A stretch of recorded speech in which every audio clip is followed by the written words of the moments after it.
Hello student. आज video के इस भाग में हम क्लास 6 के चैप्टर नंबर 2 कारक प्रयोग का अध्ययन करेंगे। इसके आगे के भाग को पिछले भाग में हम लोग जो है पढ़ चुके थे। कर्ता कारक को कर्म कारक, करण कारक। आज हमको पढ़ना है संप्रदान कारकम।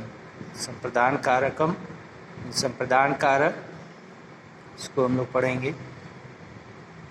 संप्रदान कारकम अर्थात के लिए या दानार्थ का चिन्ह है। चतुर्थी विभक्ति यह विद्या विवादाय धनम मदाय शक्ति परेशान पर पीडनाय खलस्य साधो विपरीत मेतद ज्ञानाय दानाय च रक्षणाय। यानी विद्या विवादाय, विद्या विवाद के लिए, धन अहंकार के लिए, और शक्ति परेशान पर पीडनाय, और जो शक्ति है वह दूसरों को सताने के लिए, दूसरों को पीड़ा पहुंचाने के लिए। अर्थात ये किसके लिए? देखिए, समाज में व्यक्ति जो दो प्रकार के होते हैं, एक सज्जन होते हैं, एक दुर्जन होते हैं। अच्छे लोग और बुरे लोग भी होते हैं। तो जो दुर्जन होते हैं, दुष्ट व्यक्ति होते हैं, उनके पास अगर विद्या है तो किसके लिए है? विवाद के लिए। और दुष्ट व्यक्ति के पास अगर धन है तो वह किसके लिए? अहंकार के लिए। और उसके पास अगर शक्ति है तो वह दूसरों को पीड़ा पहुंचाने के लिए सदैव होती है। अब क्या करें? खलश साधो विपरीत में तत् ज्ञानाय दानाय च रक्षणाय। और ठीक उसके विपरीत अगर यही सारी चीज़ें किसी सज्जन पुरुष के पास हैं, किसी सज्जन व्यक्ति के पास है, तो वो क्या करती है? भाई किसी करे खलश साधो विपरीत में तत्। अगर किसी सज्जन के पास ये चीज़ें हैं, क्या? विद्या, धन और शक्ति, तो किसके लिए हैं? विद्या ज्ञानाय, ज्ञान के लिए, धनम दानाय, धन दान के लिए, और शक्ति च रक्षणाय, दूसरों की रक्षा करने के लिए। यानी किसी दुष्ट व्यक्ति के पास अगर विद्या है तो वह विवाद के लिए है, धन है तो अहंकार के लिए है, शक्ति है तो दूसरों को पीड़ा पहुंचाने के लिए है। और ठीक उसके विपरीत अगर ये चीज़ें किसी सज्जन व्यक्ति के पास है तो वह उसके लिए विद्या क्या हो जाएगी? ज्ञान के लिए, और धन जो है वो दान करने के लिए, और शक्ति जो है वो दूसरों की रक्षा करने के लिए, भलाई करने के लिए होती है। अब आते अपादान कारकम। अपादान कारक यानी से पृथक होना।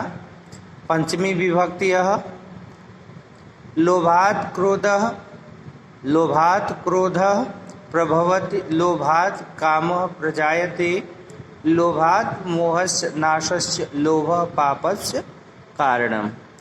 लोभात् क्रोधः प्रभवति, लोभात् कामः प्रजायते। देखिए, लोभ से, लालच से, लोभ से क्रोध पैदा होता है, और लोभ से ही काम की उत्पत्ति होती है। लोभात् मोहस्य नाशस्य, लोभ पापस्य कारणम। लोभ ही मोह और नाश का कारण होती है, और लोभ ही पाप का कारण होती है। यानी सबका कारण क्या है?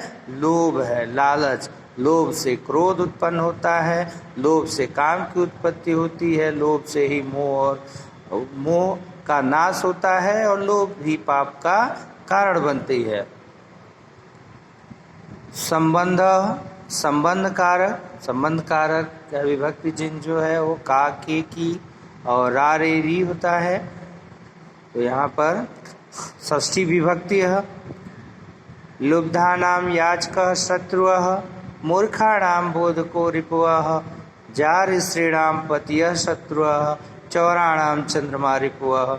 लुब्धानाम याचकः शत्रुः, लोभी जो व्यक्ति होते हैं, लोभियों के लिए याचक क्या है? शत्रु के समान है। और मूर्खों को जो ज्ञानी है वो भी क्या है? शत्रु के समान है। और जार स्त्री, जार स्त्री नाम मतलब जो दुष्ट नारियां होती हैं, यानी उल्टा नारी, उल्टा नारी के लिए प्रयोग हुआ है जार स्त्री नाम।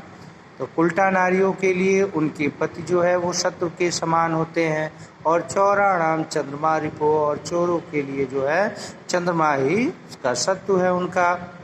भाई ये पूरे को जान लेते हैं। देखिए, लुब्धा नाम याचक शत्रु, यानी जो लोभी व्यक्ति हैं उनके लिए अगर कोई याचक आ गया तो वह याचक उनके लिए शत्रु के समान ही है, क्योंकि वह लोभी है, किसी को कुछ दे नहीं सकते। तो अगर कोई मांगने वाला आ गया तो वह उसका सबसे बड़ा शत्रु है उस लोभी का। मूर्खाणाम बोधको रिपु, और मूर्ख के सामने ज्ञानी व्यक्ति क्या है, वह भी उसके शत्रु के समान है। मूर्ख व्यक्तियों के लिए ज्ञानी व्यक्ति जो है वो शत्रु के समान है।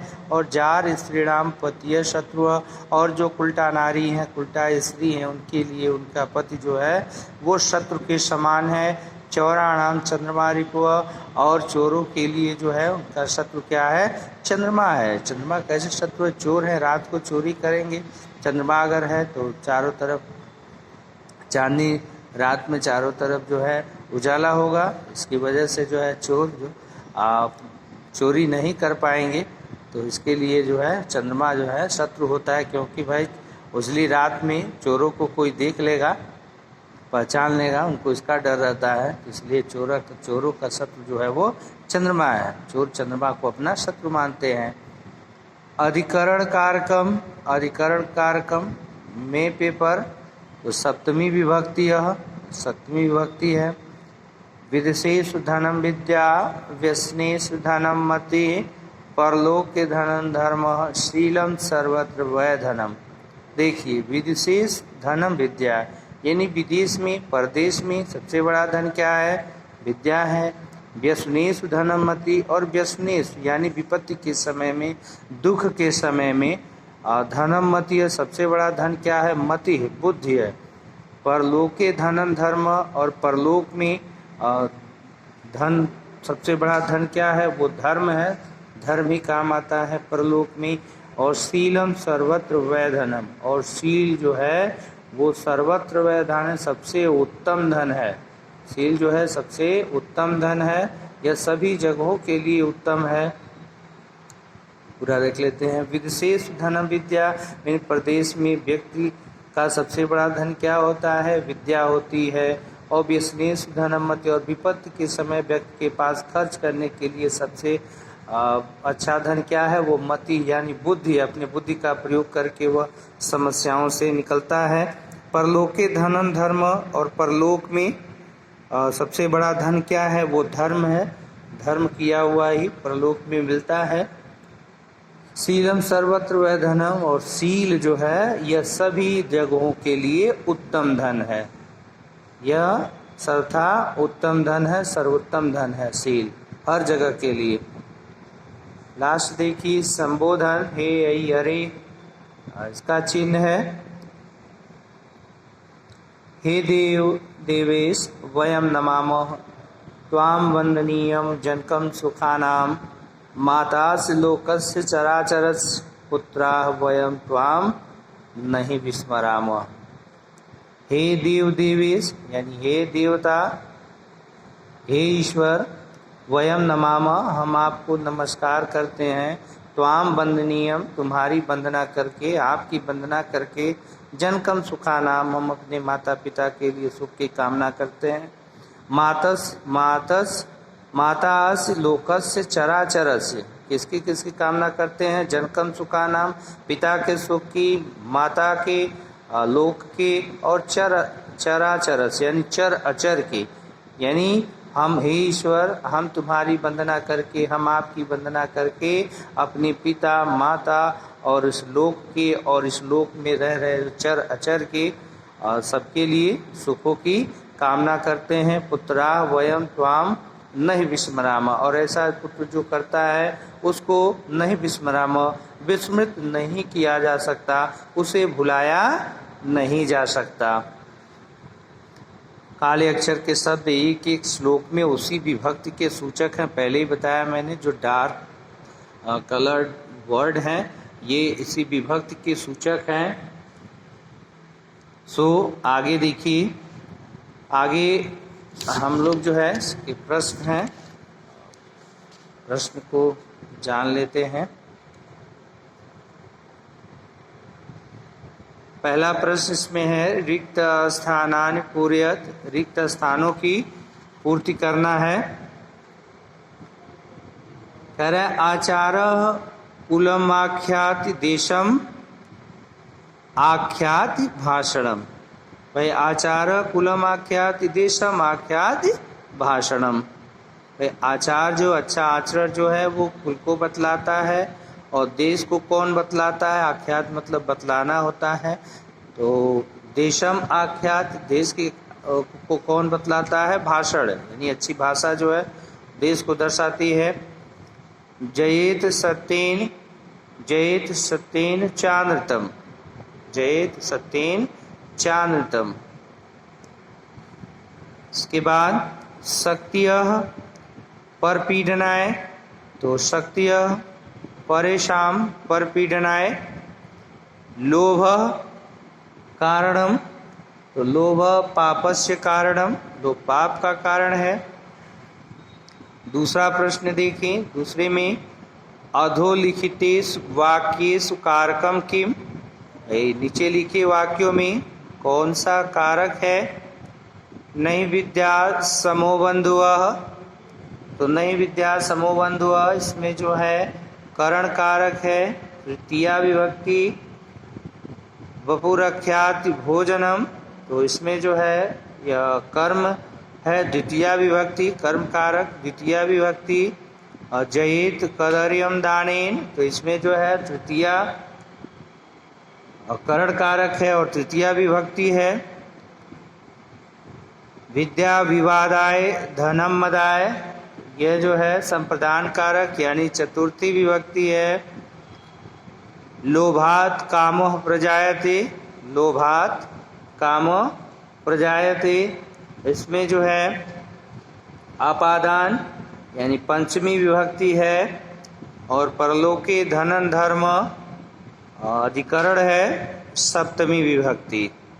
ओके, अब प्रश्न नंबर 3 देखिए, कह रहा है अधोलिखितेषु अग्रे सत्यम असत्यम वा लिखत।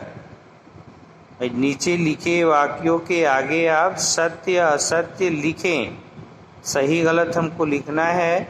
व्यसनेषु धनम मतीयः, सत्य सत्य है। हजार स्त्रीणाम पतिय शत्रु, ये भी सत्यम है, सत्यम। दूसरा भी सत्यम। लोभात मोहस्य नाशस्य, सत्यम, लोभ ही मोह और नाश का कारण है, ये भी सत्यम। नहीं व्याधि समो बंधुव, नहीं व्याधि समो बंधुव, यह सत्यम है, यह रिपुआ होगा। लोभ धर्मस्य कारणम, तो लोभ धर्मस्य कारणम, यहाँ भी असत्यम होगा। स्नेहम आख्याति भाषणम, यहाँ भी असत्य असत्य होगा। अब हम आते देखिए, अस्य श्लोकस्य हिंदी भाषा अर्थम लिखत। इस श्लोक का हिंदी भाषा में अर्थ लिखना है। अक्रोधेन जयेत क्रोधम साधुम साधुना जयेत, जयेत कदर्यम दानेन, जयेत सत्येन चानृतम। तो अक्रोधेन जयेत क्रोधम साधुम साधुना जयेत, यानी अक्रोध से क्रोध को जीतना चाहिए, सज्जनता से असाधु को जीतना चाहिए। भैया क्रोध से क्रोध को, यानी जो व्यक्ति अशांत है उसको शांति से जीतना चाहिए, और सज्जनता से असाधु को, यानी जो दुष्ट व्यक्ति हैं उनको सरलता से सज्जनता का आचरण करके हमें जीतना चाहिए। और जयेत कदर्यम दानेन, जयेत सत्येन चानृतम, तो जयेत कदर्यम यानी कंजूस को जो है वो दान से जीतना चाहिए, और झूठ को सत्य से जीतना चाहिए, झूठ को सत्य से जीतना चाहिए। प्रश्न नंबर 5 कह रहे थे शाम शब्दानाम विभक्तिम वचनम च लिखत। इन शब्दों के विभक्ति और वचन लिखना है। क है दैवात, दैवात यानी ये पंचमी विभक्ति एक वचन। साधुना, तो साधुना जो है वह तृतीया विभक्ति और एक वचन होगा लोभात। लोभात जो है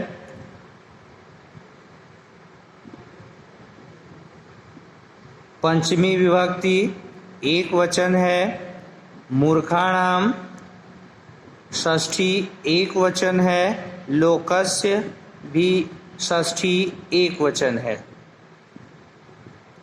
अधोलिखितानाम पदानाम समक्षम विभक्तिम लिखत, नीचे लिखे पदों के समक्ष जो है, शब्दों के समक्ष उनकी विभक्ति हमको लिखना है।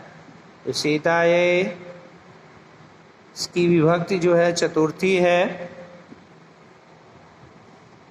पानाय, इसकी भी विभक्ति चतुर्थी है। रोटिकाम, रोटिकाम जो है यह द्वितीय विभक्ति है। ग्रामेश, ग्रामेश सप्तमी विभक्ति है। विद्यालयस्य, विद्यालयस्य जो है वो षष्ठी है। पुस्तकात पंचमी विभक्ति है। रामेण तृतीय है। दंडेन तृतीय है। अब देखते हैं हम क्वेश्चन नंबर 7। एतेषां शब्दानां प्रयोगः कृत्वा वाक्यानि रचयत, इन शब्दों का प्रयोग करके हमें वाक्य का निर्माण करना है, वाक्य रचना है, वाक्य बनाना है। रिपुवः रावण, रावण रामस्य रिपुवः आसीत्। वपुवः वपुवः मम मित्रस्य वपुवः स्थूलम् अस्ति। साधुवः साधुवः सदा सत्यं वदति। शीलम, तो शीलम सर्वश्रेष्ठम धनम। तो कंप्लीट हुआ आपका ये क्वेश्चन आंसर भी।